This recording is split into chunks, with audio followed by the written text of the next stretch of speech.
All right. Good afternoon, everyone. Welcome to session 10 of our annual conference on economics and public policy. So this session particularly focuses on the theme of poverty and inequality. Um, we have four presenters scheduled for today. Yeah, before that, sorry, my name is Namesh Kilamseti. I am an assistant professor at the Jindal School of Government and Policy. We also have Chester Grover, who is the rapporteur for today's session. We have four presenters in today. We have Ishan Anand from the Jindal Global Law School at OP Jindal Global University. We have Aparajay from the Madras Institute of Development Studies, Debolina Biswas from the University of Calcutta, and Priyabrata Sahu from Banaras Hindu University.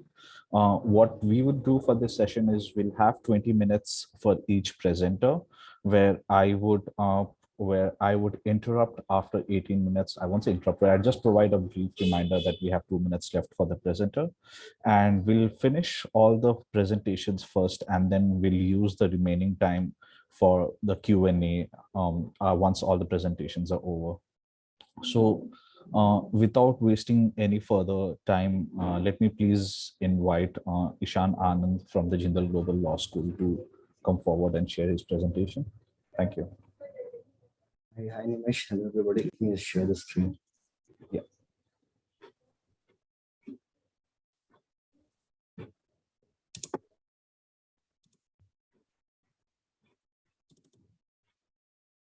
Okay, can you hear me? Can you see the screen? Yes, perfect. So let me begin. In this mode, I'll not be able to see if any hands are up. So if somebody can please point out, that will be great. Yeah, so I'll take note of that. Right. So the study is basically a comparative analysis of wealth inequality and India and United States. And the motivation was fairly straightforward. We have seen a significant rise in inequality since the 80s in particular in several world regions. And recently another world inequality report was launched 2022, which shows that this trend of rise continues. Of course, there are regional variations. Now, the World Inequality Report, or there are many such studies, but what these studies have done is that they are focused on income. And these are important studies, but the focus is definitely on incomes. And even if there are cross-national studies, so comparing regions, comparing countries, the dominant approach seems to be to look at the top income shares. So people look at top 10%, top 1%, and so on and so forth.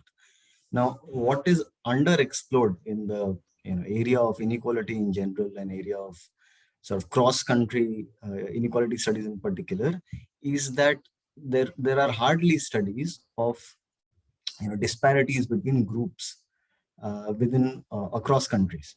And when I say groups, I mean ethnic or racial or caste-based groups, which are known to be important factors as far as inequality and the distribution of income and wealth is concerned. So that is the gap that I'm trying to fill here. Now, the two countries that I've chosen is India and US, and the two sort of variables that I'm looking at is caste and race. Now, there have been a lot of studies, not from economists, a lot of sociologists have gone to it, anthropologists. Professor Gary Berriman, he was a US anthropologist, came over and stayed in India and compared caste and race. And there have been a number of studies. And there is this big debate on whether comparing caste and race is a worthwhile exercise. Now, a lot of it is from the lens of sociology or anthropology, and I don't go into that debate. What I am looking at is the following. I'm saying, look, there are enduring experiences of social exclusion, segregation, discrimination in these two countries along the axis of caste and race, and it is not as if these are a thing of the past, right? So if we look at any of the economic indicators, we'll find that, let's say, the black in the US and the scheduled caste in India, for instance, would always be at the bottom of the caste and race hierarchy. And this, it continues to date, and this gives a very strong sort of imperative to compare different groups and different economic outcomes in India and the United States. The second sort of reason why India and US is a very apt comparison is given the history of these two countries, given the history of exclusion and segregation, both these countries have followed affirmative action policies more or less from a similar time. So US is, it was late 50s and early 60s with the civil rights movements and the passage of Civil Rights Act and a host of let's say reform measures in that sense. And India, of course, 50 with the constitution. And so around 50s and 60s, both these countries adopted what is today known as affirmative action policies, and of course reservations in India, and it has many different dimensions. So India US is an apt comparison, and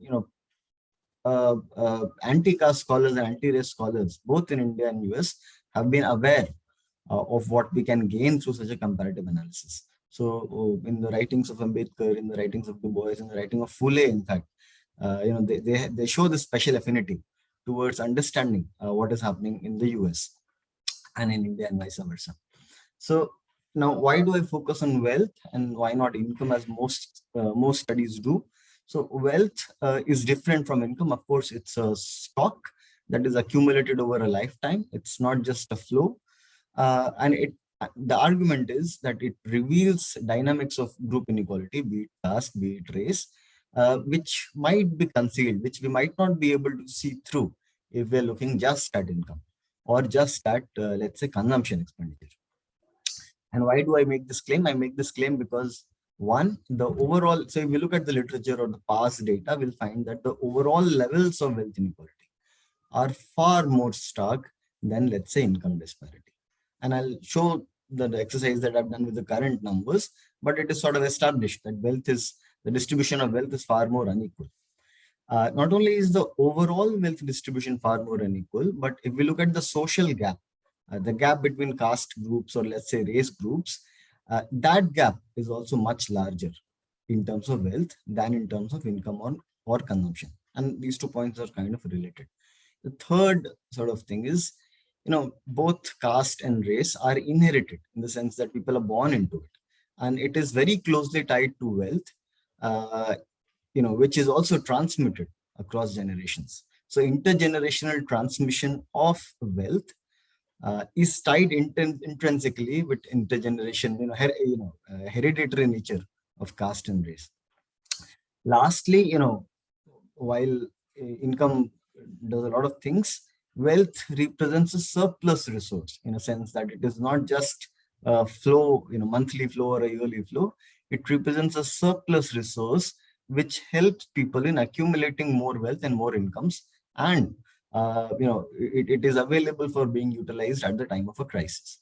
So what do I mean by that? It's a simple point. If people have wealth, let's say people can get into higher educational institutes with some sort of financial assets backing them.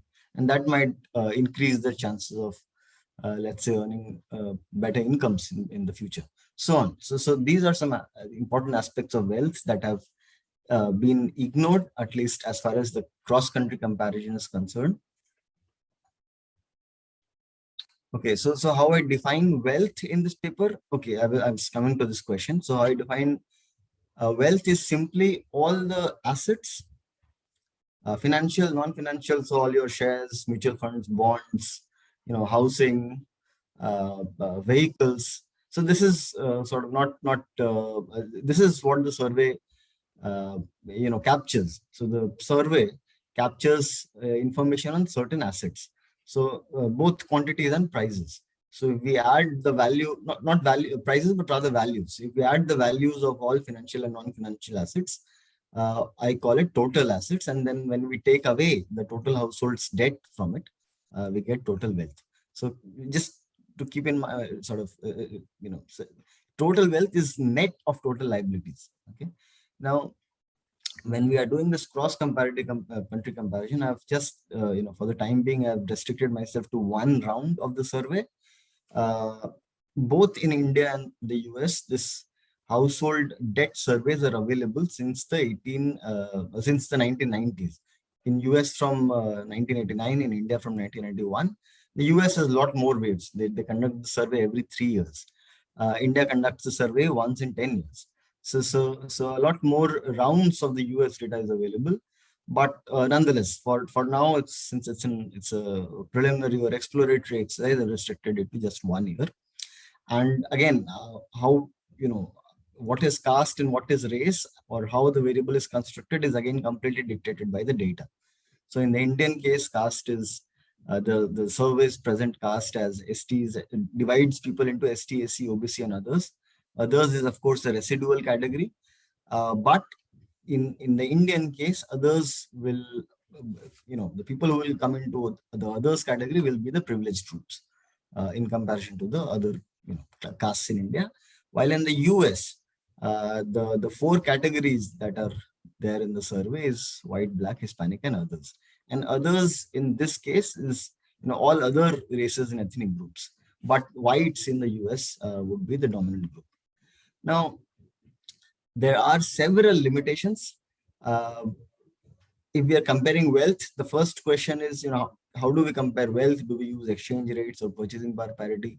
But I have sort of gone, I have not really compared mean wealth or, levels in that sense. I've used shares. So I have avoided, the question of direct comparison. Then, of course, there are limitations of the surveys. So for instance, one survey, the survey of consumer finance in the case of the US, provides a lot more information than the Indian survey does. So the US survey, for instance, will provide data on the correlates of wealth. So it had data on income.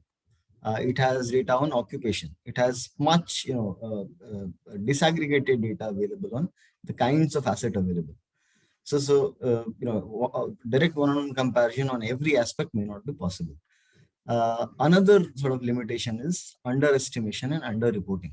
So this is sort of well known that any sample survey is likely to underestimate the wealth levels because people might underreport because it does not capture the very wealthy. So the missing tail at the top end of the distribution, wealth is heavily concentrated in the hands of very few people at the top end. And if the surveyors are not reaching that population, then it is likely that the inequality estimates that we're getting are underestimates. Having said that, in the US case, in the survey of consumer finance, the sampling strategy is slightly different. So in the Indian case, the All India Investment Survey, the sampling strategy is simple. It's a stratified random sample. It is nationally representative. It is representative on the state and region levels, but there is no attempt, there is no extra attempt to capture, to oversample the potentially very wealthy, right? So there is no effort on the behalf of the ADs or the people who conduct the All India Investment Survey. On the contrary, in the survey of consumer finance, they make sure that other than one sample, which is the standard sampling, following the standard sampling method, they make sure that they add another sample to this sample, and that sample is taken from the taxpayers list. So they make sure that they are able to capture the very wealthy, and this is done just so that they can capture inequality better. All right. So this is an important limitation to be kept in mind. So when we are seeing the results, and suppose we are seeing that the US is far more unequal than India, it is also possible that it is because of the US data captures inequality better, and the Indian data is likely to be an underestimate. But there is no way that we can neatly sort of disaggregate the effect of data vis-a-vis what is going on in the real society, right? So keeping that limitation in mind, I'll present my results now. Yeah. So first of all, I begin with the overall inequality in the two countries. And the first thing that we notice is, so assets, I've just defined what assets are, all physical and financial assets. Net worth is assets minus liabilities. And income, of course, is incomes. Now, in the Indian case, the income data is, income numbers are being shown from a completely different data set, the CMIE. And there are certain limitations of the CMI, which I don't want to go into right now, but just to give you some sort of comparison. So there are several things that can be said from this table. First of all, we see that, again, so this is 2018-19. Wealth is far more unequal in both countries. So if we look at the Gini coefficients of wealth or asset, it is much higher than income, right? So it sort of substantiates the point that I was making earlier. Then we see, a difference in the Indian and the US case. So in the Indian case, asset and net worth, its distribution is similar or similarly unequal. So the Gini is 0.68 for both assets and net worth. That is, assets and assets minus liability. So there's not much of a difference. In the case of the US, it's a difference of full 5 percentage points between the Gini coefficient of assets and Gini coefficient of net worth. Right? So basically what this is telling us is that liabilities or household debt plays a far more important role in the United States in terms of determining the income distribution than it does in India. And it is also kind of expected, given that financialization and financial assets are far more popular and penetrative in the United States than in India.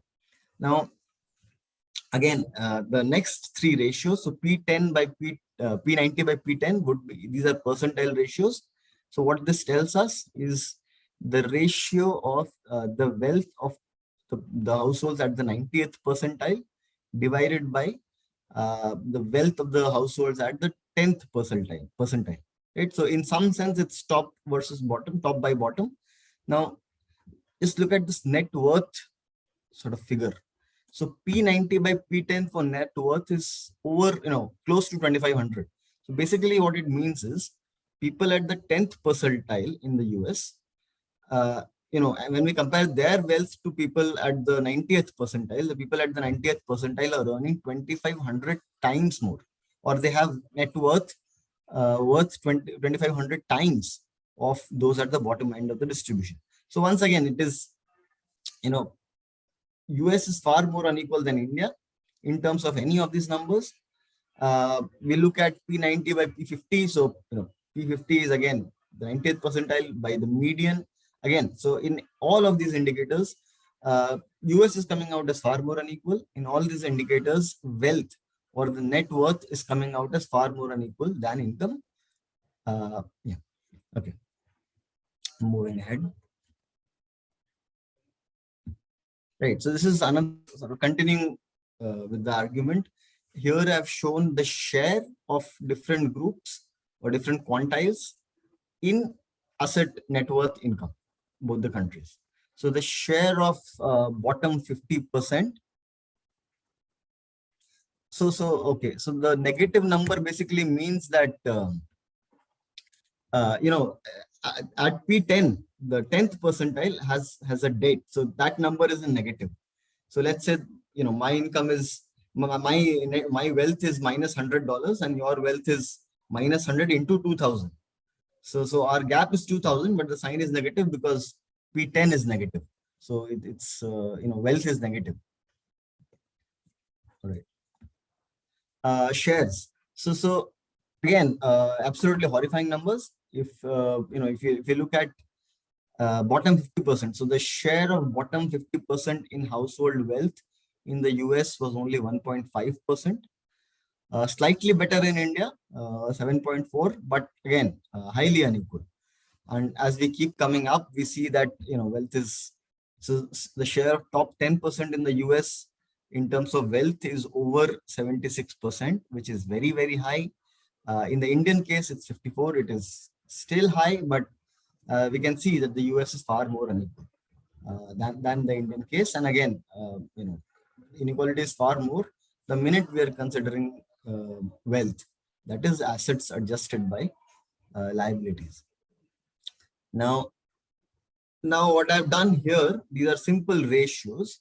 I'm just trying to see on average at different income levels, what is the wealth gap between the dominant groups in the respective societies and between other groups. So for instance, what this ratio tells us, so it is P10 at the 10th percentile. What is the black wealth versus white wealth ratio, right? So the black population at 10th percentile, let's say they are earning 100. and the white population at the 10th percentile, if they're earning 200, the ratio would be 100 by 200. So again, the black and white ratio is basically what the first number tells you, minus 13.59.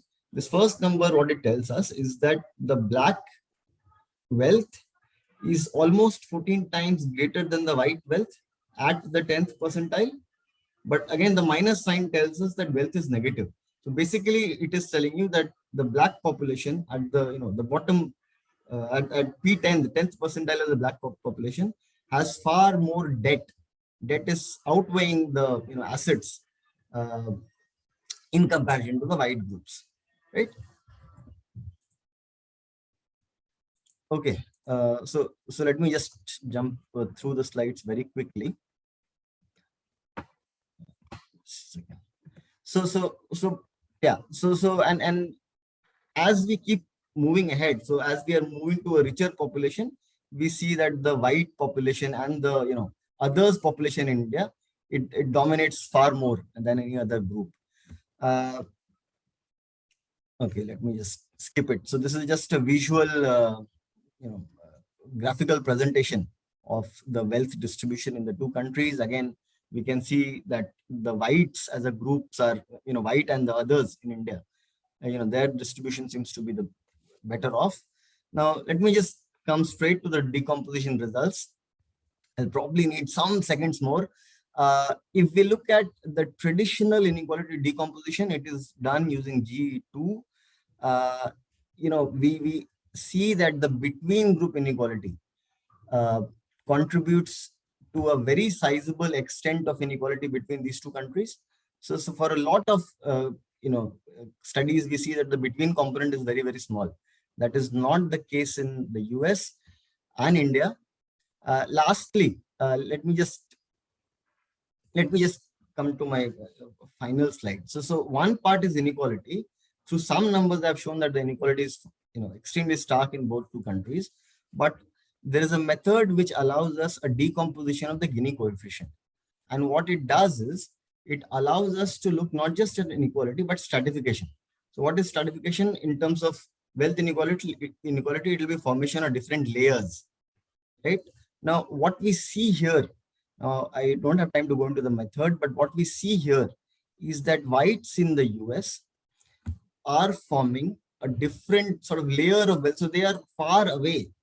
So not just at the mean, not just at the median, but they are far away from the wealth distribution of whites, black, Hispanics, and others. Likewise, in the Indian case, the others. So this 0.8, so this matrix, if we see the 0.8 to 0.84, 0.96, what we are essentially noticing is, as if this number becomes smaller and smaller, these groups are sort of far more, they are separating themselves from the overall distribution. So basically, not only is there very high group inequality, but there is also very high stratification, in the sense that the wealth distribution does not overlap very much between, let's say, whites and blacks, and between, let's say, the STs or SCs and the others. Now, okay, so that is it. So basically, if there are questions, I'll be happy to take. I'll be happy to explain the method. But essentially, both these countries have very, very high levels of group inequality. They are comparable. It is a very good sort of policy message for the Indian case to learn from the US case and capture inequality better. And there is certainly a need for further investigation on what kind of liabilities we're talking about. Is it educational loan? It is housing loan? It is loan for businesses, so on and so forth. So I guess I'll stop here, and I'll be happy to take questions. Thank you so much, Ishan. In fact, you do have a question from Devabrata, but if it is fine, I was wondering if we could have the discussion after all the presentations are done. Sure. I hope that's fine with you as well, Devabrata. Yes, sure. So All I'll right. stop sharing. Right. Yeah, sure. Thank you so much again, Ishan. Now, can I please invite Aparajay from Madras Institute of Development Studies to please come forward and share your slides.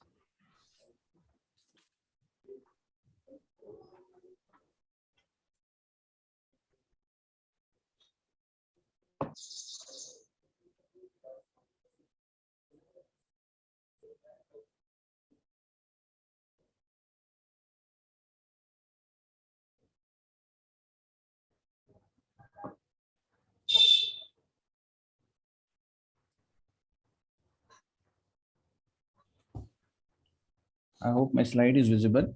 Yes. Yeah, this is a joint paper by Devrata Pal and me. Basically, the idea behind this paper is very simple and straightforward. The reason for doing this paper is that we find that there is a gap in the measurement literature on multidimensional deprivation. Aparajesh, sorry to interrupt you, but can you please you- turn the slideshow on if that's fine? We can only we can see the slides as it is, not in the slideshow version. Okay.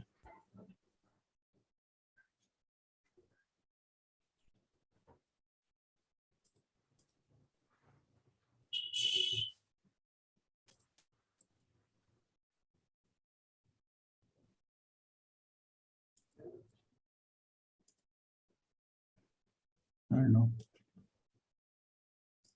Are you able to see the slide?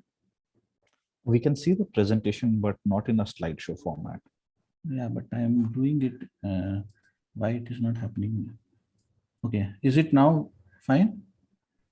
In fact, no, but I guess we can continue in this case. Maybe what you could do is maybe just maximize the slide part so that the text is all the more visible for people.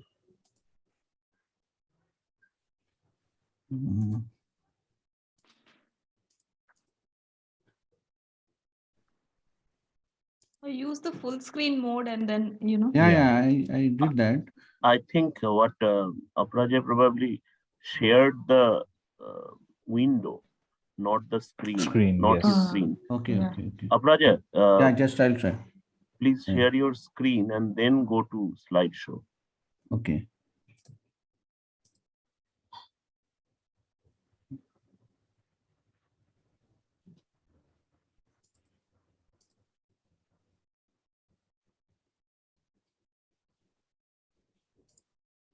But this is all I am able to do. I don't know. I think, are you able to see? If you are able to see, then I think I can continue in this form. We can still see the slides itself, but I guess it's fine. I am making it Yeah, slide, it's better now. Yeah, it's better. Yeah, now we Yeah. can see this. Yeah. Are you able to see? Yes, we can see now. Yeah. So, yeah. So basically, the motivation is that there is a gap. Most of the measurement of multidimensional deprivation, in fact, as to our knowledge, almost all of the measurement of multidimensional deprivation is either based on weighting exercise, which is an individual based on individual judgments or discretion, or they employ some statistical techniques to determine relative weights of the dimension. Now, as we know, Anand Sen, right at the inception, when these multidimensional deprivation and all that being discussed, had emphasized the need to make the value judgments behind these dimensions, weighting assignments, different dimensions of deprivation should pass the test of public debate and discussion. It is therefore imperative that the value judgments behind the weighting exercise be made as explicit as possible to the test of public scrutiny. Now, take for example, this recent paper by Alkire and others. They give an equal weight to child mortality, lack of nutrition, years of schooling, and the school attendance. Now, there is no explicit reason given why this kind of weighting has been adopted. There is obviously some individual judgment behind this, or a group of individual judgment behind this, but that normative justification is not provided. But as we can see, that it was reasonable to argue that child mortality should have a more weight than years of schooling. Apart from that, there are other techniques which we are not discussing here, but it's discussed in the paper, that they apply some statistical techniques to arrive at the weight. But there is a problem with that. It's basically like, as Dekang and Lugo argue, taking insights from the philosopher David Hume on the distinction between is ought, that it is impossible to derive relative weights, which is a matter of ought, that is value judgment, from the actual distribution of achievements, a matter of is. And we go by this to actually give a overt normative justification that why certain dimensions of deprivation needs to be weighted more than the other. And the theoretical thing that we adopt is a human rights approach of categorizing into basic and non-basic dimensions, non-basic rights. So the dimensions of deprivation which construe more with the basic rights, we take them as a basic dimensions of deprivation, and the ones which are non-basic dimensions of deprivation. Now the point is, how do we arrive at that which is basic and which is non-basic? For that, we again invoke another theorist, Maslow's the hierarchy of needs theory, which gives prime importance to the physiological needs like hunger, thirst, and sanitation. So we take that as a basic human rights, and for our personal basic dimensions of deprivation, and give a more weight to that to develop the index. Now the index that we develop is an extension of an already existing index by Jairaj and Subramaniam, which falls in the similar axiomatized groups of indices of Chakravarty and Ambrosio. While we maintain the range sensitivity of the indices invoked in Jairaj, we differ in considering dimensions with equal privilege. We believe that some functioning of life is more valuable than others, and a differential weighting system can be employed based on a strong normative judgment. In this paper, we bring in the, the index is basically a derivation, as I said, extension of the Jairaj-Subramanian index. So I'll just briefly explain the Jairaj-Subramanian index, in which the counting approach is applied, whereby since all the dimensions of deprivation are equally weighted, we take the number of dimensions of deprivation in which an individual is deprived. The number of dimensions, the head count ratio in that number of dimensions of deprivation is weighted by j by k, that is raised to the power alpha, j by k being the number of dimensions in which it is that set of individuals are deprived, k being the total number of dimensions of deprivation, and raised to the power alpha. The alpha basically captures the sensitivity of the index towards the dimensions of deprivation. The more deprived you are, the higher weight, the more the value of alpha, higher the weight is given to the more number of dimensions of deprivation. We use the same indices, but we divide the number of dimensions of deprivation, the dimensions of deprivation into basic and non-basic. The basic dimensions of deprivation, the index arrived from there, the value arrived from there is added to the value arrived by the non-basic dimensions of deprivation multiplied by m. Now this m helps us to not only, which is again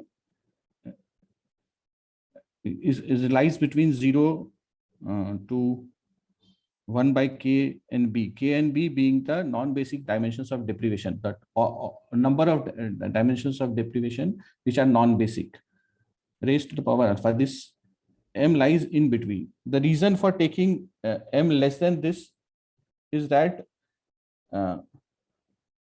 we are saying that if you are deprived in one non-basic dimensions of deprivation, or all basic dimensions of deprivation, the weight given to that. Anyway, this part I'll not go. I'll leave it for my co-presenter Debrat Pal to explain this in more detail. I'm not very. I think I'm not very clear with it, so I'll leave it for him. He will answer this part in his and the question answer session. So basically this so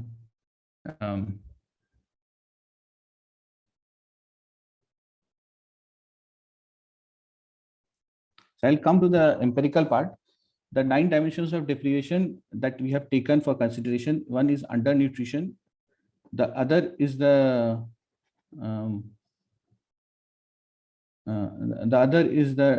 improved source of drinking water, then improved sanitation facility, then electricity for lighting, then clean fuels. Obviously, the definition is more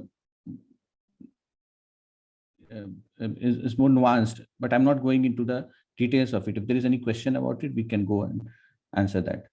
Then pakka house, whether the household has a pakka house or not, the person belonging to that household has a pakka household or not, whether the household has some kind of a minimum requirements of mobility.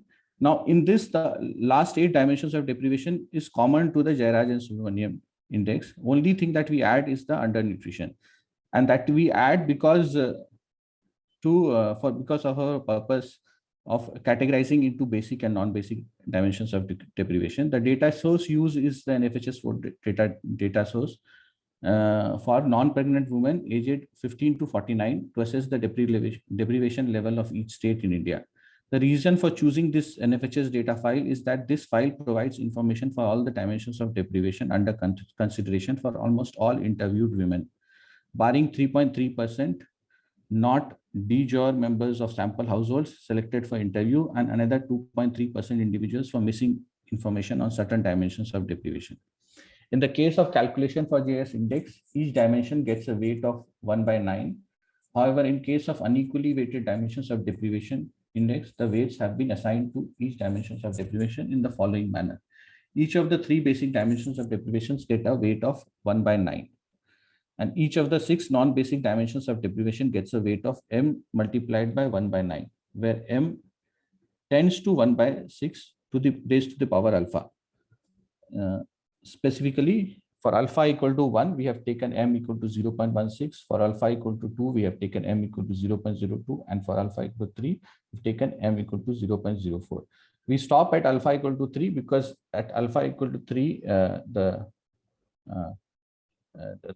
dimensions of deprivation that we have considered, it satisfies all the desired axioms of multidimensional deprivation index. So when we apply this method from the old index, we find that the ranking changes for a certain certain state.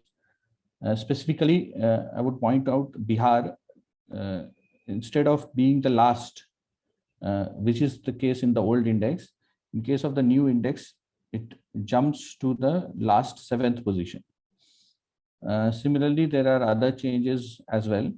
And these changes can be explained if we look at the head count ratio.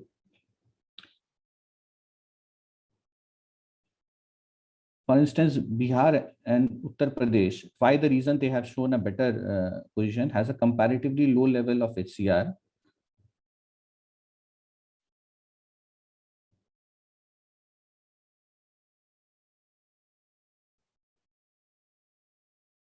Of 1.7 and 1.9 respectively in lack of access to drinking water. Nagaland has comparatively low deprivation of HCR in deprivation related to sanitation. In the lack of sanitation, Nagaland has HCR of 6.9. On the other hand, states like Chhattisgarh, Tamil Nadu, and Telangana, with a decline in their ranking from equally weighted index to differentially weighted index, have a comparatively higher level of HCR in at least one basic dimensions of deprivation. The HCR for lack of sanitation in Tamil Nadu is 41.3. Now, someone may say that the HCR is generally given between 0 to 1, but we have multiplied it by 100. So that is why you find such kind of figures. The new index, which gives higher weightage to basic dimension of deprivation in relation to non-basic dimension of deprivations, gives lower rank to Chhattisgarh, Tamil Nadu, and Telangana, and higher rank to Sikkim, Nagaland, Mizoram, Uttar Pradesh, and Bihar, compared to the index which weights all dimensions of deprivation equally.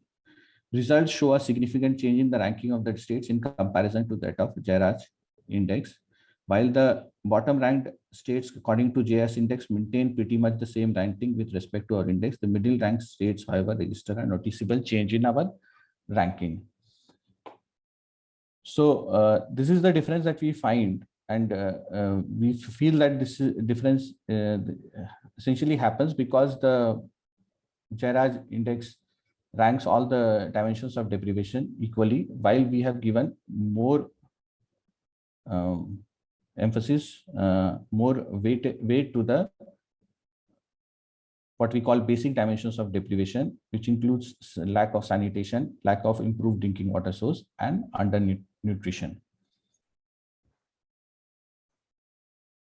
But before I end my presentation, I would invite Devbrat to explain, because I am somewhere got confused explaining this index.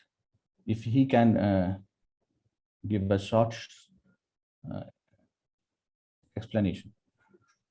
Yeah, thank you, Aparajay. So if with the permission of the chair, can I intervene? If the chair permits. Please go ahead. Yeah, please Yeah. go ahead. You actually have another Okay. 7 minutes left, so you can take it. Okay, okay. So let me first, share the essence of this paper. I mean, the paper basically deals with the following objective. That, normally in this weighting analysis, what happens is that people use different techniques to arrive at different weighting methods. For example, you have you survey people, you ask their opinions. Sometimes you also use techniques like principal component analysis and all this stuff. But the problem is that, why these techniques are used and the weights that you arrived at, why these weights actually is meaningful is not discussed. So the prime motivation for this paper is that the weighting method should be based on some normative assessment, that because this exercise has huge policy implications, and if you treat different dimensions equally, of course this doesn't actually match the reality, because we all know that if a person, say, let's say, suffers from hunger or say dying of hunger, so that particular situation is much more grave as compared to a situation where a particular person is deprived of, let's say, television. So if a person doesn't have a television, cannot be equated with a person who is deprived of, let's say, hunger or is not getting food. So these dimensions basically, of course, are different in their nature. Now, if we use different techniques, actually we lose, or maybe we are lost in the technical procedure, and we do not basically get the essence of weighting, why this weighting is done, on what this weighting is being done. Now, as Aparajay already mentioned, that some of the, Shane and some of the authors, they have also said that this weighting method should pass the test of public scrutiny, and why this weighting is being done. Now, for our paper, what we have done, we have basically categorized this dimension into basic and non-basic thing, because this categorization has its basis in human rights, and as well as the hierarchy of needs. Now, what is the normative assessment that we are adhering here in the weighting thing? So what we are basically saying, okay, there are some dimensions which we call basic. Let's say hunger. And rest of it, let's call it non-basic dimensions. So the weight of basic dimension should be at least higher than or as much as the weights of all non-basic dimensions taken together. So just to give an example, let's say if I say that somebody, let's say we consider 3 dimensions, let's say as access to television, access to Pakka road, access to house. These are non-basic dimensions, and basic dimension, let's say we have nutrition, or let's say food, right to food, let's say. Now, if we say that this basic dimension is right to food or nutrition, then we consider a particular person who is deprived in food, or let's say in nutrition, should be considered or should be given weight more than all these 3 dimension non-basic dimensions taken together. So the weight which has been given to, let's say, Pakka house, the weight which has been given to, let's say television, and say housing. So these 3 weights together should be less than the weight which has been given to, let's say, a person who is deprived in, let's say, hunger. So this is the normative, judgment that we are adhering to, and it has a moral foundation, strong moral foundation, because so right to food and right to life is considered to be more important than anything else, right? So this is the normative, aspect that we are adhering to. And given this normative aspect, we are basically determining the value of M. So what is this M? M is basically not, says that, as I already discussed, that if a person is deprived of nutrition, that weight should be higher than a person deprived in rest of the non-basic dimensions. So M basically captures this particular aspect, that that is why this M should be less than 1 by K by NB. So K by NB is nothing but the cardinality of the set of non-basic dimensions. So if there are 3 non-basic dimensions, then M should be less than 1 by 3. And that is how, if I multiply M with this non-basic dimension, so as you can see, that the basic dimensions, each basic dimensions would have weight higher than all non-basic dimensions taken together. So this M actually captures this particular fact. Now, yes, I have 2 minutes, I know. So, sir, thank you for reminding that. So basically, this EM captures that, and in Jairaj and Subramaniam index, what happens is that they do not classify these dimensions, and that is how the weight is done on the basis of only the counting method. So in the sense that J by K is nothing but the person who is deprived in how many dimensions, that is the number. Let's say a person is deprived in 3 dimensions, so and total dimension is 7. So J by 3 would be 3 by 7. So that is that weighting that they have done. But within this 3 dimension in which the person is deprived, could be basic and could be non-basic dimensions involved. So we basically segregate this into 2 parts. One is that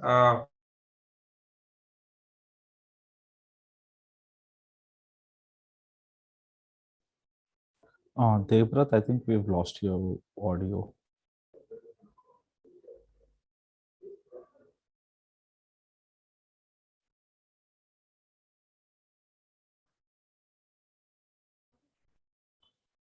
Is it just me, or is Devbrat's voice audible? Yeah, it's not audible. Yeah.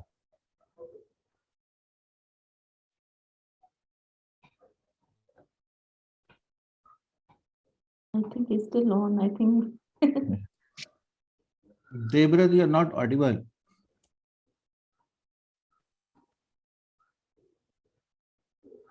Okay, I guess in the interest of time, maybe what we could do is we could have this extended in the discussion section later when we have the time.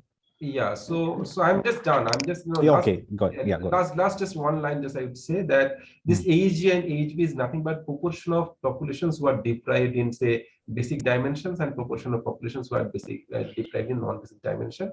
And J basically means that number of non-basic dimension. Here J is the number of basic dimensions. So we multiply the proportion of population by the weighting method, and this weighting method has this characteristics of being basic and non-basic. And M actually is determined by this normative judgment that we have just discussed, that deprivation in basic dimension should be weighted more than deprivation in non-basic dimensions taken together. So this M determines that particular value, and hence you have this particular index. Okay, I'm done. Thank you.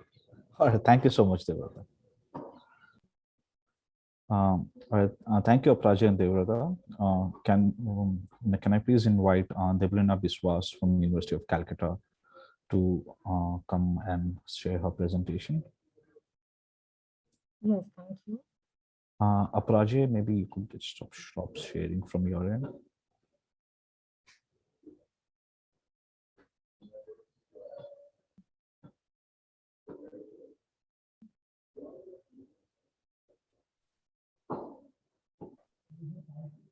Yeah.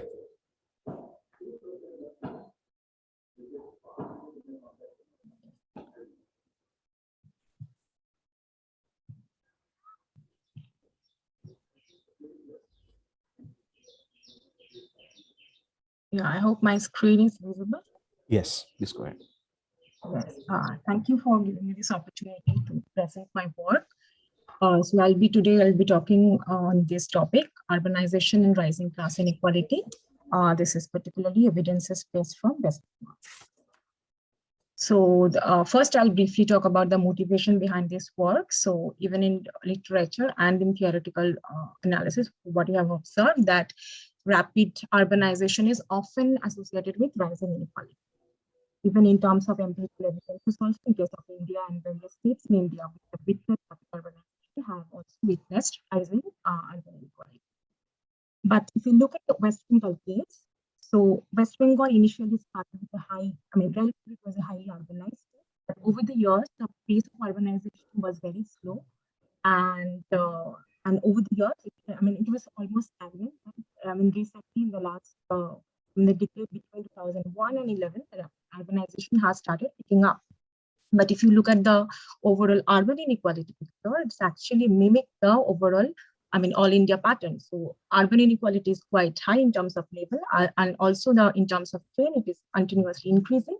But case of urbanization is relatively, slow pace. So that actually motivated me to look at what is the actual pattern of inequality, as well as what is the process of urbanization actually taking place in this state. So for this particular paper and to this presentation, I have two objectives. I would try to unfold the process of urbanization which is taking place in West Bengal, and my period of analysis is actually focusing between 1983 and 2019. So the restriction is obviously because after 2011-12, we don't have inequality data. We can calculate, but that is, that does not proper inequality. That's why I have to restrict my analysis in that period. And also the second objective is I would try to understand the inequality. So it's just not about the Gini. I would try to decompose the inequality across class axis, which I will be describing later. So this is just to give you the sense what is the share of urban population. So as you can see, this is the, at least till 2001, the urban population share was not rising much. This is the data from the census, and this is the urban Gini. This I have calculated for this particular paper. As you can see, that urban Gini is continuously rising, and it was exactly like all India part. Okay, so first let me explain what was the process of urbanization actually taking place in West Bengal. So to look at that, what I have done, I've started looking at the employment structure in urban areas. As expected, so most of workers were actually associated with manufacturing and services. But as you can see, particularly for female category between 1993 and 2010, so the female employment in manufacturing sector was rising. So just to mention here, initially to start with, West Bengal was also highly industrialized. So if you have to understand pattern of urbanization, one way could be looking at the, industrialization pattern. But to, for case of West Bengal was urban, industrialized initially. But what happened over the years, though I have not presented the data here, over the years that, industrial condition was started declining. So, it is in that scenario, we can see that female employment was rising in manufacturing sector between 93, 94 and 2019.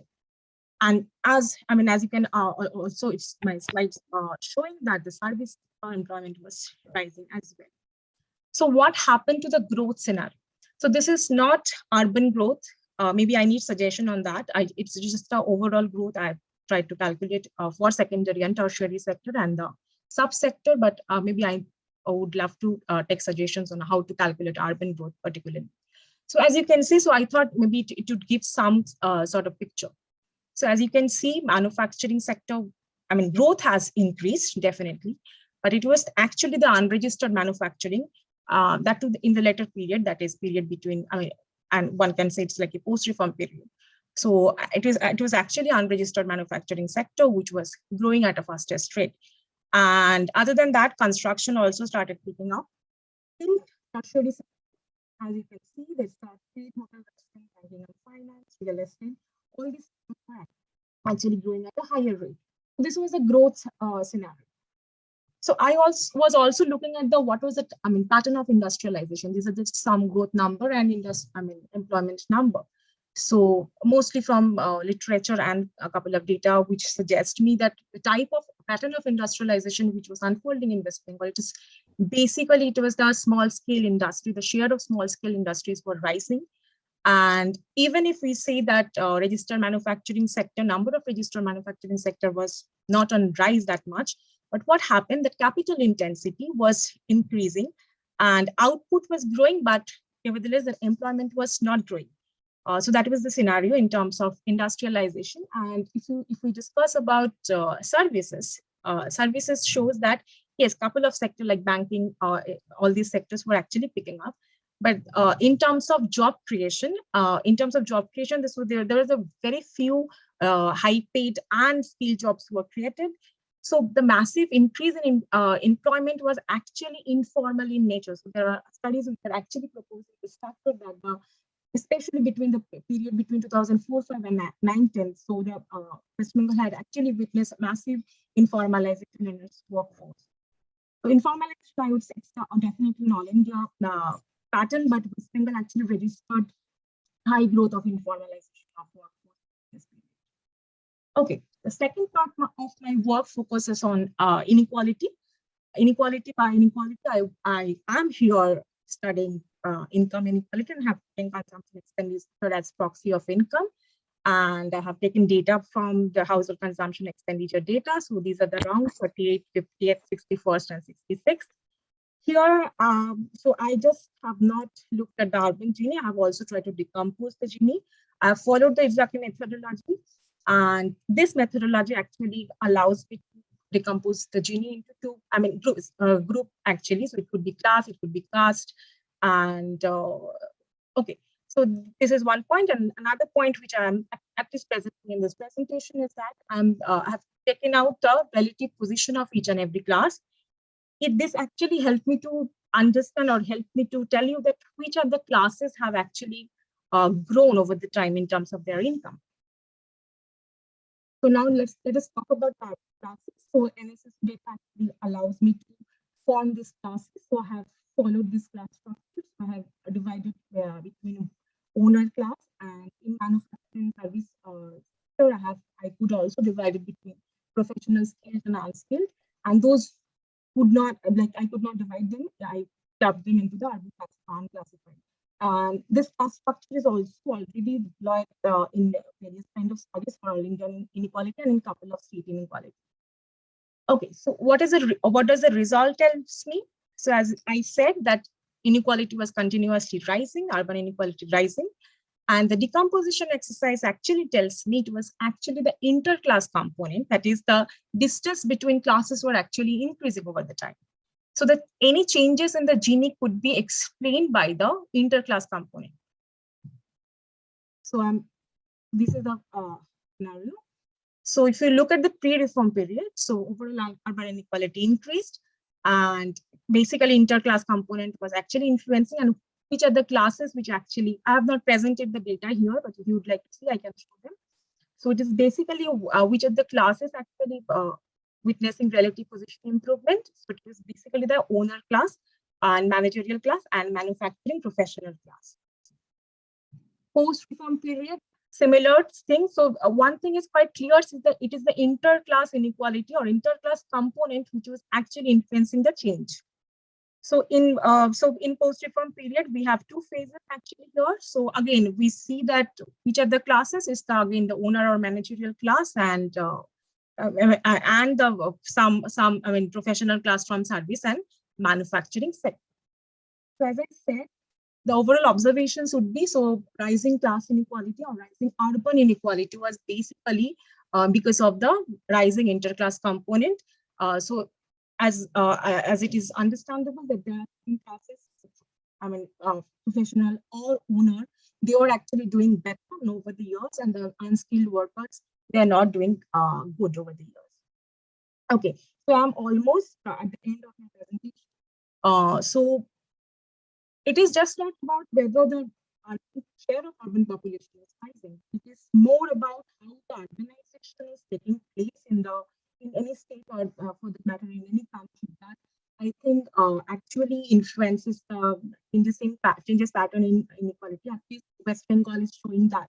So even if the pace of urbanization was unlike Canada or unlike Tamil Nadu, but the way the urbanization process has been taking place in the state, that actually produced the kind of inequality which we have been observing, and is almost like a pattern of inequality which all India has been witnessing. Yeah, so So it's the pattern of urbanization which actually decided the factor. And also, unlike other states where, I mean, for instance, for Kerala, for Tamil Nadu, there are instances of industrialization. But even if, even if we did not have that rapid industrialization, unlike other states, but it is because of the tertiary sector and kind of and rapid informalization of workforce, which actually have at least showing the pattern where inequality has been, the distance between classes has been rising between this period. Yes, so I should continue. And thank you. All right. Thank you so much, Devolina. Yes, just a minute. Sure. All right. Finally, can we have Priyabhrata Shahu to please come and share your slides, please?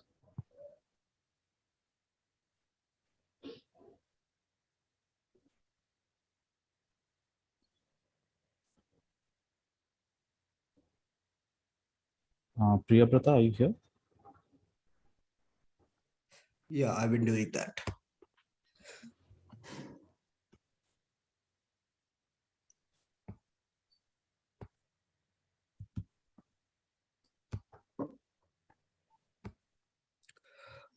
Yeah, is this visible? Yes.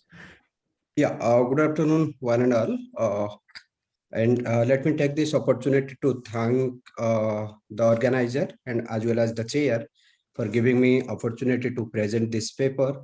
So this is basically a work in progress paper. It's a draft basically, to which we have been working on. And we have been basically looking into the changes in poverty among the states. And as all of you know, means after 2011-12, there is no such CES consumer expenditure survey rounds. So basically, I have used the PLFS survey and had done certain adjustment and used the MPC figures of PLFS to know what is happening in the post 2011-12 as well. Okay. Okay, so as you all of you know, poverty reduction is basically a major goal of sustainable, whether it's a SDG, whether it's a Millennium Development Goal. So it's the poverty reduction strategy is basically the major concern of any policymakers.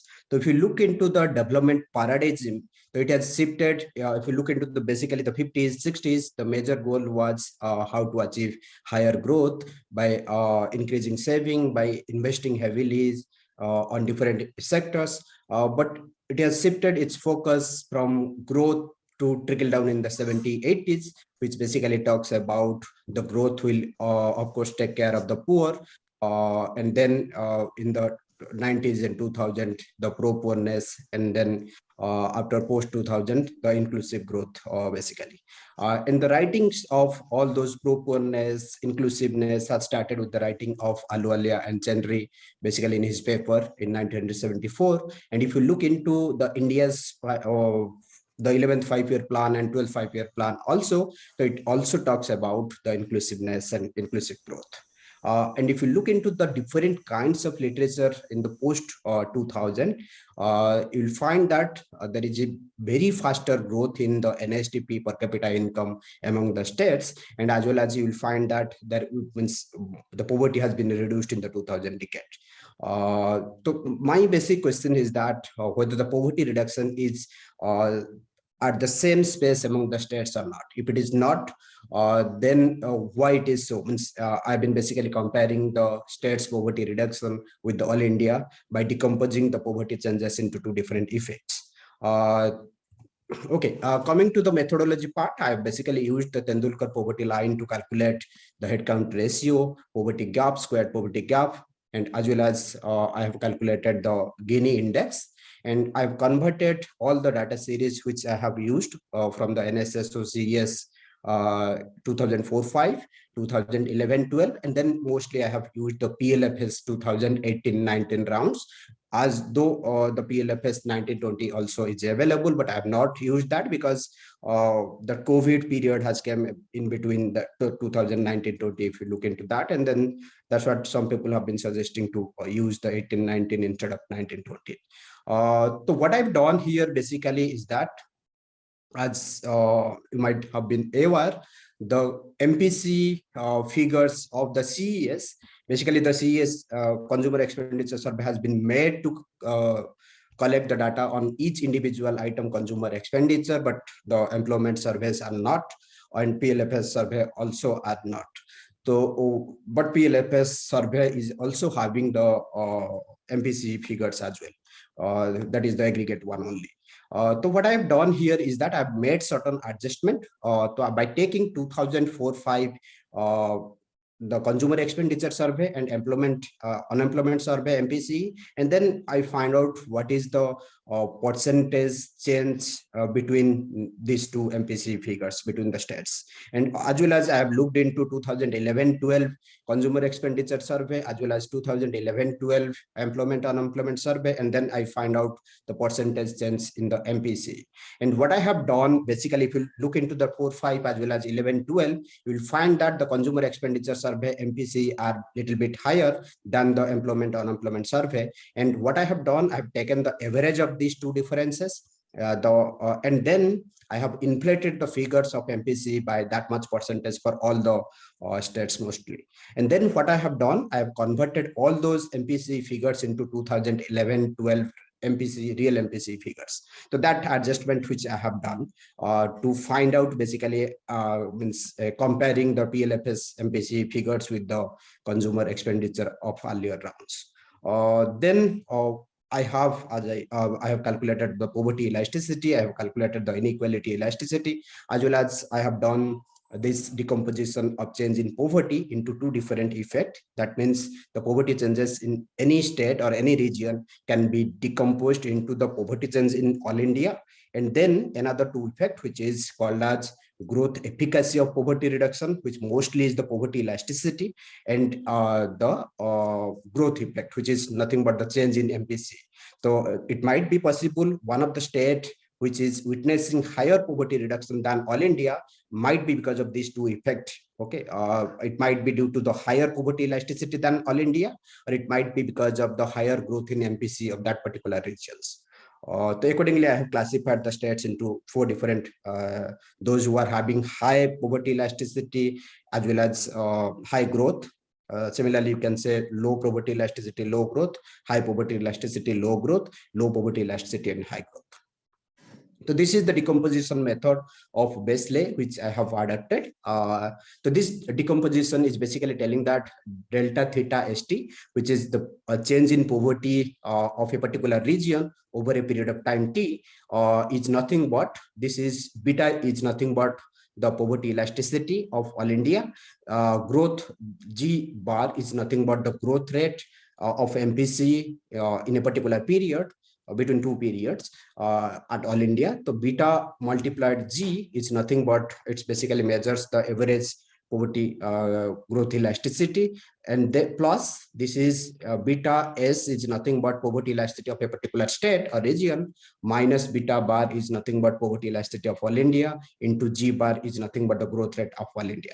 So this second component basically measures the poverty efficacy in reduction in poverty, and the third part is basically is nothing but the growth level difference of a state with the all India. So this is the decomposition method which I have used to find out why a particular state has been witnessing a maybe faster poverty reduction or slower poverty reduction than all India. If you look into these figures, and the sole reason why the government has stopped or banned particularly the consumer expenditure survey of 2017 and 18, as we have already seen that in certain leaked reports of the consumer expenditure survey of 2017-18, which the Subramaniam has written a piece where he has described how the consumer expenditure MPC has been declined and the poverty headcount ratio also has been increases in the 17-18 round. So that's what I got. If you look into the figures where the poverty headcount ratio both in rural and urban has been declining up to 2011-12, but suddenly it has been mostly in the rural, it has increases from 25% to 27%, whereas in urban it's more or less same. So that basically means that, and also you will get that MPC of most of the state will get a reduction in MPC in comparison to 2011-12. And if you look into the poverty gap and square poverty gap, it's means it's a kind of a drastic increase in the from comparison to 2011-12 and 2018-19. That basically means that the severity of poverty has increases. Okay, that means inequality below the poverty has been rises. So this is basically the headcount ratio among the states of rural India. If it means you can see the figures where you can find out that there are certain states like Bihar, Odisha, Jharkhand, Chhattisgarh. These are the Uttar Pradesh. These are the states which basically contributes to the major chunk of poverty, and these are the states where the poverty has been very high in the 2004-5, though it has seen a very faster reduction, mostly in the BIMARO states. But still, if you it has seen a reduction. But if you look into the 2011-12 to 18-19, you'll find that most of the BIMARO states also the poverty has been seen and witnessing an increasing trend.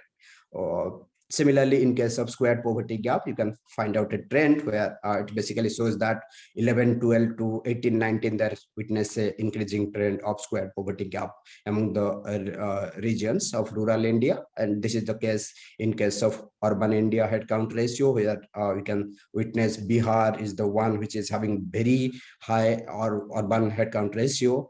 Then coming Odisha, Chhattisgarh, Madhya Pradesh, Manipur, these are the states which witness. Okay, so this is the squared poverty gap again among the states, and it you can find that 11-12, though from 4-5 to 11-12, there witness a decline. From 11-12 to 18-19, there witness a increasing trends of both as well as headcount ratio as well as the squared poverty gap. And some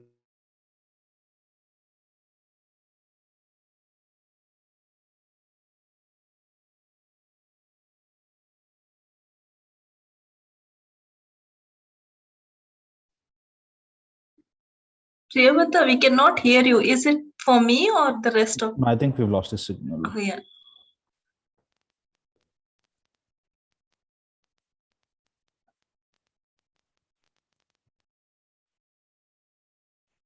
Priyavrata, can you hear us? I think there's a network issue. Yeah.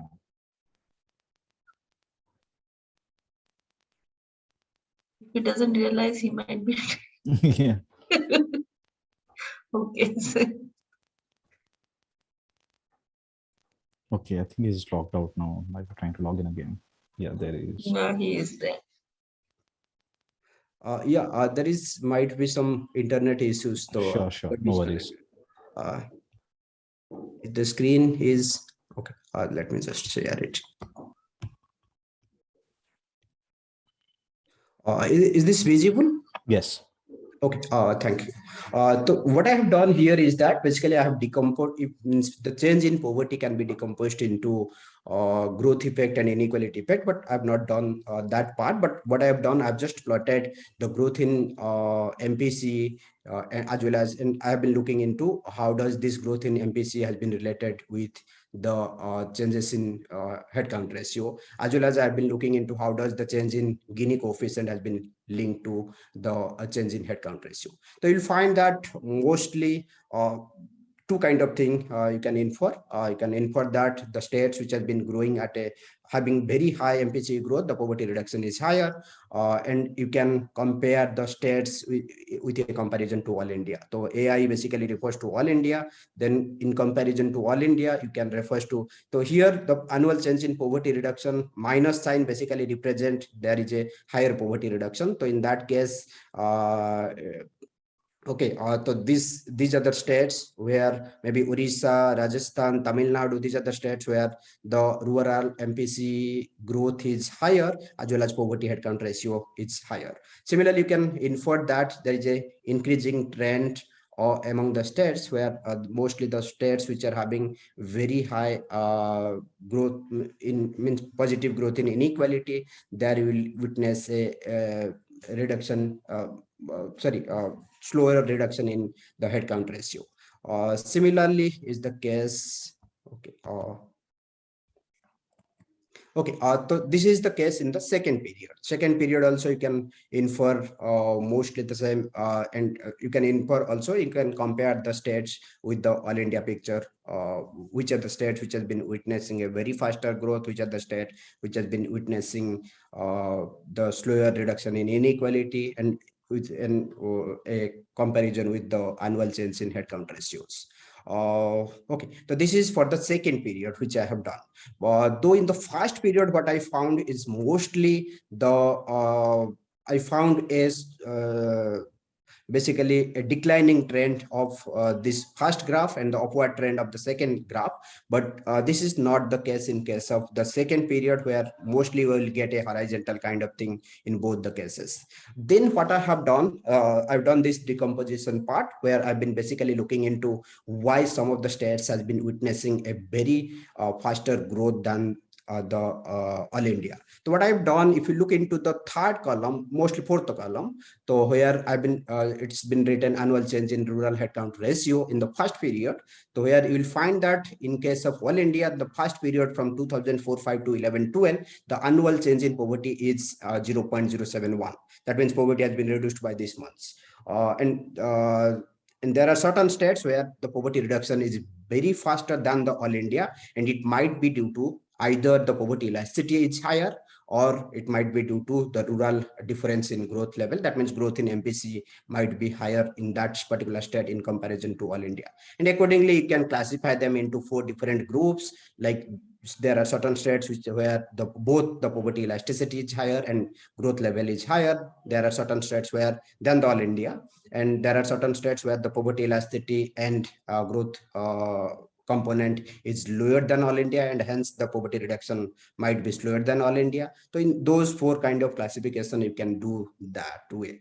But in the second period, what I found is that the poverty means from 2011-12 to 2018-19, instead of a reduction in poverty, I found a increase in poverty in all India. And there are most of the states where you will get that the poverty has increased in that period. It's not been reduced. So that's what I got in the this particular decomposition, and the classification can be done accordingly. So this is the case in case of urban, where I found that in the first half the poverty has been reduced, and there are certain states where the poverty reduction is faster, and the faster might be due to these 2 effects. And also in case of second period, where I found that the 2011-12 to 2018-19, the poverty level mostly remains same. That's what the poverty reduction is 0.000 in case of all India. But there are certain states which witness a poverty reduction. There are certain states where the poverty has been increased. And that's the reason. Mostly it because of the poverty, you can say, means the growth level difference. That means the MPC growth has been slowed down from 11-12 to 18-19. So that might be causing an increase in poverty during that point of time. So this is the graph which I have done. It's the same graph which I showed in the data. So from that you can compare with the all India, what is happening, which are the states where the poverty reduction is higher than all India. 0 basically means all India here, and the states which are having both higher efficacy as well as higher growth level than all India, both in the rural as well as in the urban India. So that's what I have done, and I've been working on this part where I could have been looked into the determinants part, but I have been looking into that part. So if you go through any kind of literature, mostly there are either the group poverty reduction might be due to farm growth, non-farm growth, public spending, social spending. So this part I have not done. So this part I have been working on, which I'll do later. So mostly what I found is that the first period witnessed a poverty reduction and very faster poverty reduction, but the second period witnessed a rise in poverty mostly. And among the state, you can classify them into 2 different components. One is poverty efficacy, and another is growth level difference in comparison to all India. And the government should decline the disparity among the states and region by investing on the different anti-poverty schemes where the poverty elasticity will be higher, and as well as the consumption expenditure will be higher. Okay. Thank you. Thank you so much, Priyabrata. So we have over 35 minutes for hopefully a good amount of discussion. I guess I can open the floor with Ishan, if you could answer the question that Devabrata had posted in the chat for you.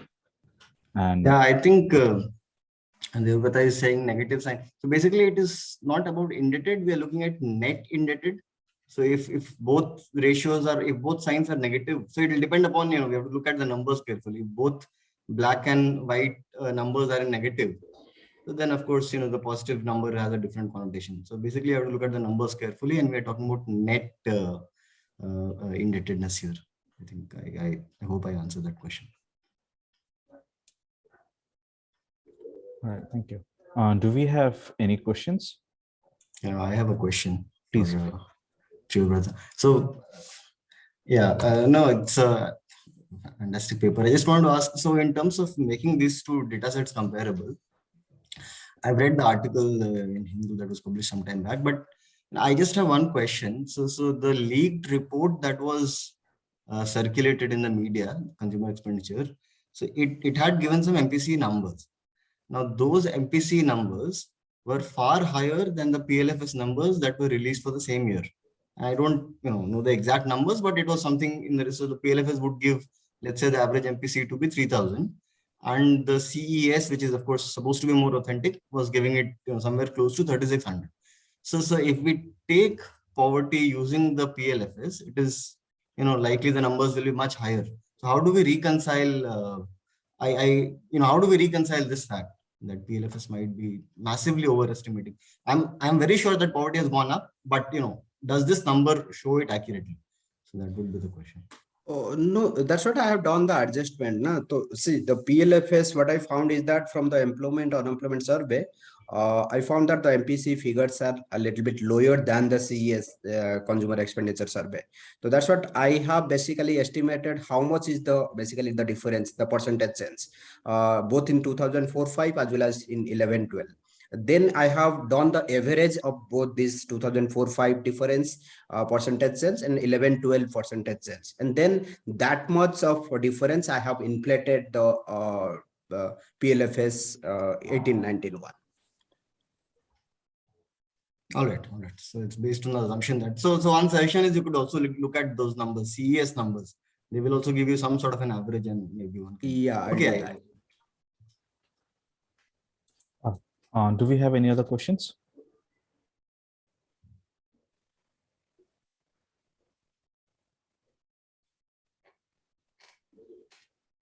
Anyone, if you have any questions, please feel free to come forward. Okay, while people are thinking, Ishan, I had a question for you myself. I think this was more out of sheer curiosity. Because you were comparing two data sets, ADIS as well as SCF, and while you did talk about the difference in the sampling strategy that was employed in both the surveys, I was just curious to know what kind of other disparities were, like differences were there between the two surveys that kind of posted, that could have posed a major challenge for you to compare and do the analysis that you were that you had done for your paper. Yeah, so I think some I've already listed, but I think one major issue is so the structure of the economy is also very different. So that is also something that we need to keep in mind. So for instance, financial assets is only about, it contributes only 6-7% to India's total wealth. According to the sample survey, it might be an underestimate. So all our mutual fund stocks and so on, it's only about 6 to 7%. In the US, it's huge. It's 60% or so. Yeah. So there are the data. First of all, the US data is far more rich. The operational problem that I had is it's a new data set and it's not the Indian data set is much better labeled. It's easier to work with. The US data is far more difficult to work with, but it is far more it's richer. It has some things which are important. For instance, income. Now, if you're comparing wealth, having income is one good thing. That is a limitation which you don't have. In the Indian data set, we don't have employment. Now, that is a very big issue. If you want to quantify the sort of contribution of employment and do some sort of a causal thing, that is a limitation that we cannot do. So there are some things that we can do that I've tried to do. but there are a whole lot of things that we probably cannot do because these are just two very different data sets. I don't know if I missed that part, because you did talk about the SCF, how there was an over-representation done for Yeah. the richer section of the society, right? Where we do not have that kind of over-representation in the sampling process done in the Indian survey. So how do we account for that kind of possible biases which might occur, like when you're doing that kind of comparison? Yeah, so that is a good question. So I've not done that yet. So, generally when people work with sample surveys in wealth or income, they assume that the top end of the tail is missing. Exactly. So what they do is they correct for the top end of the tail by, either using administrative data or, the billionaires list. So they basically create a new distribution. So that is what Piketty and all do. They create essentially what is a new distribution.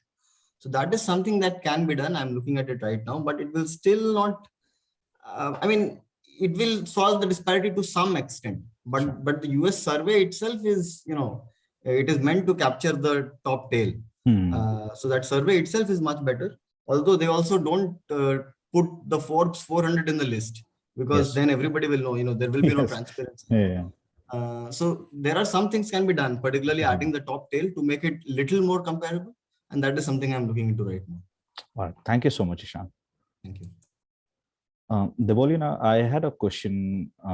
Considering that others, if at all they come forward with, you did talk about how West Bengal having a high informalization rate and job creation in the organized sector, which makes it an interesting case as compared to the other states. This question came into my mind, especially after Priyabrata's presentation. I was kind of curious to know how different do you think this rate of informalization would be different from the other BIMARU states that are there?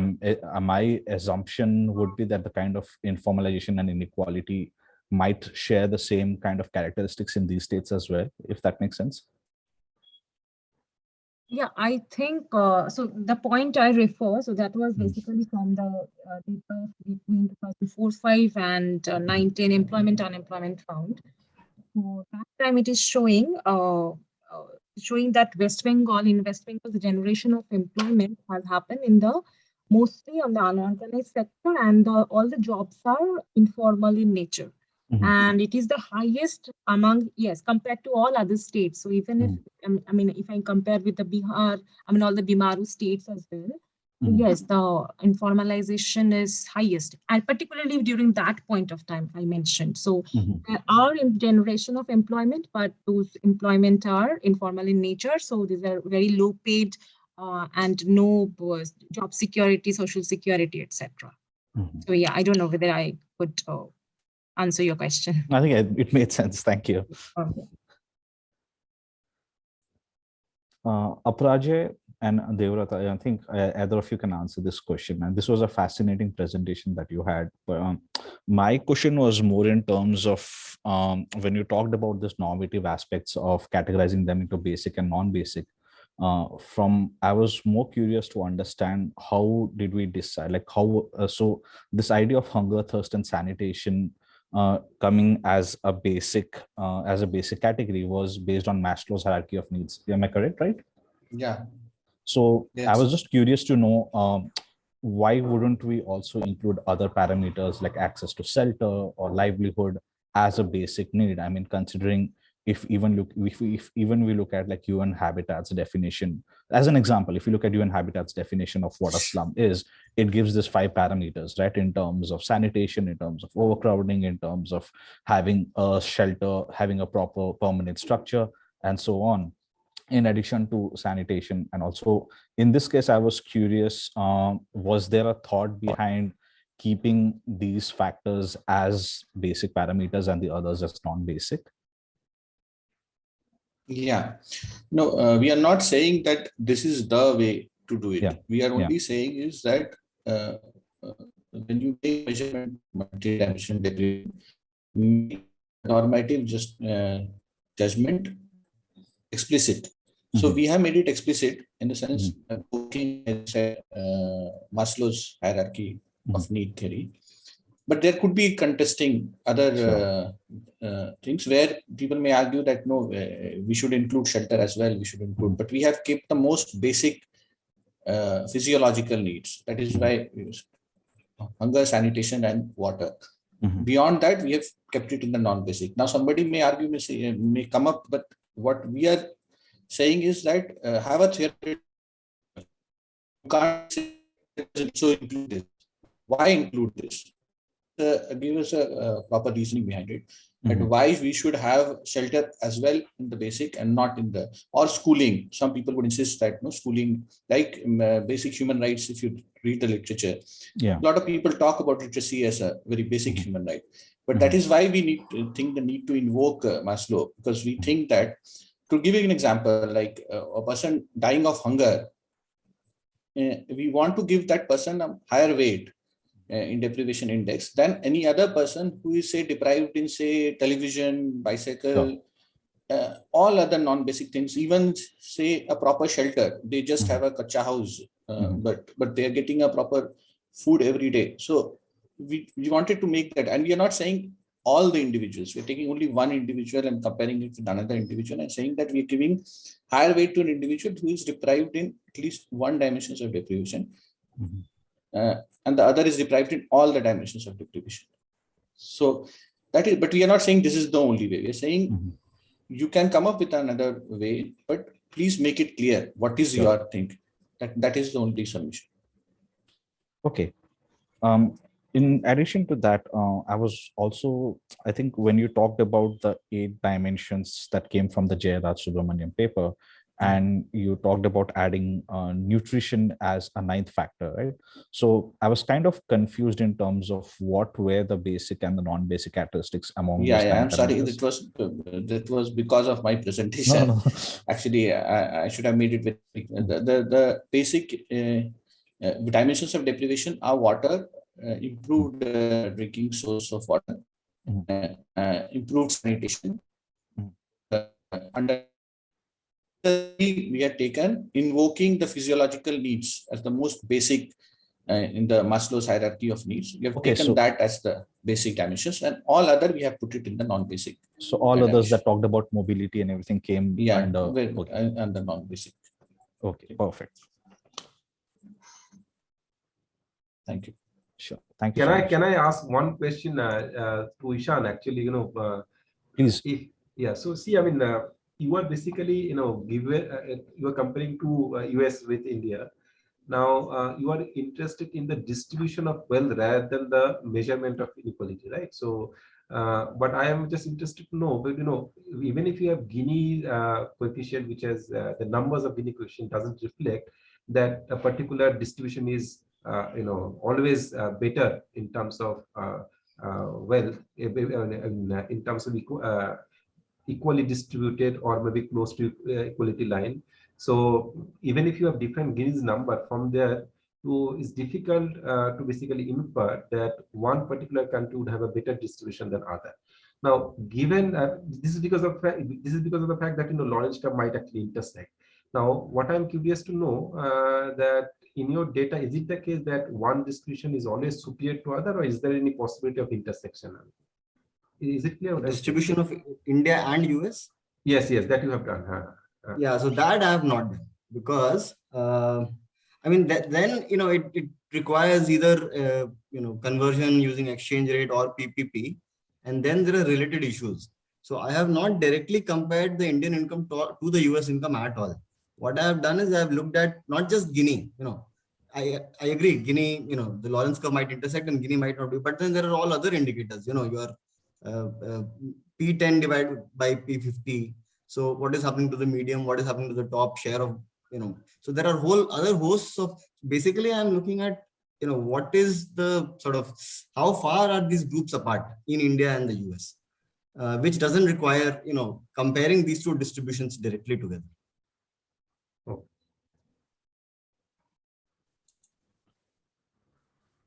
Okay, do we have any other questions?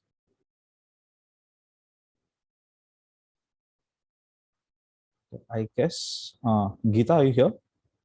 Yes, I'm here. Yeah, Geeta, I guess we can end the session early. Yeah, sure. Yeah, we can. All right. Thank you. I think I'll just thank all of you who've presented today and even others who've joined the session. Thank you for your presentations. It was fascinating to listen through your work and learn through this process. And yeah, thank you.